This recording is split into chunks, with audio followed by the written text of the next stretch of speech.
بسم الله الحمد لله رب العالمين والصلاة والسلام على أشرف الأنبياء والمرسلين نبينا محمد وعلى آله وصحبه أجمعين أما بعد إن شاء الله تعالى وحين نسوي شدينا بلوغي بش رمضان بركة سنيد كلموين كوبا وكسابسا رمضان كي أحكام تيسا إيو قاب كله فايدة سن لها إيو وحياله أي بشو منايد إن لغا إلالي إنو كهددونا إن شاء الله تعالى كلبا وحي له نوافتي سكوبا أو أرورسا فديك لدوان وإزدبجو إن شاء الله تعالى fadhiga maanta waxaynu ku bilaabaynaa insha allahu tacaala soonku waa bisha sagaalaad ee ka mida bilaha muslimiinta ee dhexdhacda bisha shacbaan iyo bisha shawaal u dhaxaysa biijmaaci lmuslimiin bisha iyada ilaahay subxaanahu wa tacaala bil barakaysan buu ka yeelay qur-aankaa lagu sheegay qur-aankaa la dejiyey suubanu calayhi salaatu wasalaamna wuxuu ku magacaabay shahru sabri bishii sabirka iyo dulqaadka iyo gegsiga ee laga sabri lahaa xumaanta iyo waxyaabaha soonka dhaawaca ama buriya ama dhibaatada u geysta culimadu waxay yidhaahdaan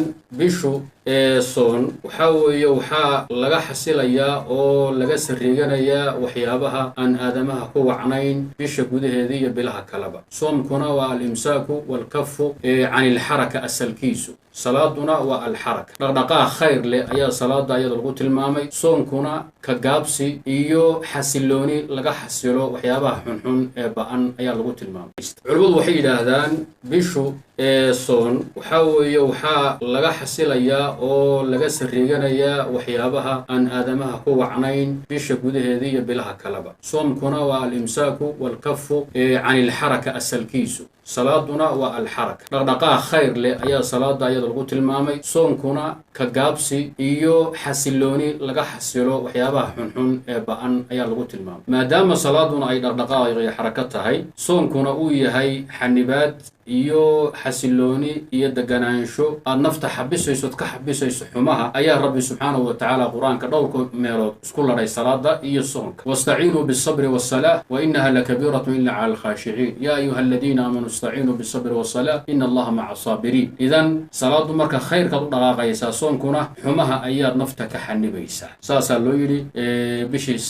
shahru sabri loogu magacaabay bishan ramadaan inay ka duwanaato bilaha kale nabigu calayhi salaatu wasalaam وكي يدي هذه مالين كي صون كي نلا جارو صونتان مسلميني روح مسلم كا فلا يرفث ولا يجهل هاسكا إلى ليه هذا روح لا دجالما أما الله مرمو أما هو الرخصة قاضي وان صومنا هيدا مالين كرمضان أما بيش صون وين بيلها كدونات مالين كصومن تاي وإن معلمها كلو كدوين هاي جماعة من السلف والصحابة يتابعين بالوحيورن جرين مركز صومي زوين أتكسون تأفكا أو تكسون تدجها أو تكسون إندها لقى صومي يا وحاسكا إلى اللي يسوي إندها أتك ba'aysa waxyaabaha xunxun inaad ku eegto awraadka muslimiinta inaad ku eegto meelaan la rabin inaad ku fiiriso ishaadu waa inay soonto ay ka soonto daymada iyo eegmada aan bannaanay dhagahaadu waa inay soomaan oy ka soomaan xumo inaad ku dhagaysato hees iyo miisig aad ku dhagaysato dad sirtooda iyo hadalkooda aad ku dhagaysato aan raalli ka ayn amaan lagu ogolayn dhagtaadu ayadna waa inay ka soonto xumaha afku waa inuu soomo iyo carabka oo uu ka soomo beenta cantarabaqashka namiimada rufyaannimada laqwiga iyo waxaan loo baahnay waa inuu ka soomo cuntadii iyo cabitaanadii iyo waxyaabihii kale sharcigu uu diiday meel walba ruuxa muslimka la doonayo inuu ka soomo oo uu ilaaliyo walidaalika salafku marka bisha ramadaan la gaadho laba qaybood bay u qaybsami jireen say u ilaaliyaan soonkooda iyo dhagahooda iyo afkooda iyo adinkooda iyo ishoodba u dhowraan jamaaca min asalaf ramadaan ba hadduu galo waxay samayn jireen masaajiday ku urursan jireen masaajidda ayay geli jireen oo dhex fadhiisan jireen ilaa ay ka afurayaanna kamaysu soo bixi jireen say u ilaaliyaan ishooda iyo dhagahooda iyo afkoodaba soonkooda u dhowraan jamaaca minhumna waxay samayn jireen gurigay ku urursan jireen soonba haddii la gaadho aadaan iyo salaad jamaca inuu u soo baxa mooyeene mana soo bixi jirin aafada marka innaga in haysata waxaa weeye soonkii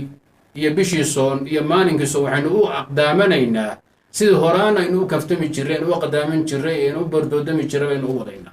mushkilo weyn baa marka halkaa iyadaa ka jirta waxaa mudan in la isxusuusiyo xadiid waxaa jira laga wariyo suubanaha calayhi salaatu wassalaam oo uu wariyo saxaabiga la odhan jiray cubayd mawla rasuulillaahi sala allahu calayhi waaalih wasalam xadiidka arrin khatar ayuu tilmaamayaa oo ku saabsan soonka in sidii loo ilaalin lahaa xanta iyo xumaha looga dhowri lahaa xadiidka wuxuu leeyahay saxaabi ayaa maalin nabigu masjidka fadhiya u yimid markaasuu nabi allow gabadhii hebliyi hebla ahaa laba gabdhood oo soomana wuxuu nabi allow waa sooman yihiin soonkiina aad buu hayaa waa dhibayaa waana xilli kulul oo qoraxda kulushahay oon dartii baan ka baqayaa inay la suuxa نبي هو كأموسي صحابي هو يسين ويمر لباد بوهالك سو علي نبي الله هبلي هبلو صون واسوميين ملعي عليس بدنا واجرا إن سبحانه يدرسون بان كبقى يا نبي الله وكل علي نبي هو كأموسي مركي لباد قداشي دي يوحول يقول هبلي هبلو والله يرى نبي يمادي نبي ويل بعض صدي سدو حديث كنت المامي ويل وين برا الله يكير ويل كبار الله كيري ويل كنبي وحول يكون متاقع هبلا يكون متاقع تيوه الرئيسي يكون متاقع ويل كبي يكون متاقتي وحيكبو حسين ملح يديق يهيب عرنه oo qurna ka buuxisay kala barbay geysay tii labaad banagu hadaan ku matag ayadna inta in leeg weelka inta ka dhimanad waxay ka buuxisay malax iyo dhiig iyo hilib ee uray way ka buuxisay markaasuu nabigu calayhi salaam markay saxaabada isku naxeen ayaguna dumarka yaabeen iyo nabigu wuxuu yiri labadan gabdhood saamata amma ahalla Allah lahumma wa aftarata bima harrama Allah alayhima labadan gabdhood waxay ka soomeen wixii ilaahay u baneeyay ee horan u banaana oo cabitaan iyo cunto iyo raashin ah bay ka soomeen bisha Ramadaan horteedna banaana waxay ku afureen wixii ilaahay ka xarimay oo dad muslimiin ay xanteen dad muslimiina ay xanteen oo hilbahoodii iyo dhiigoodii cunaan waxay matageenna waa sida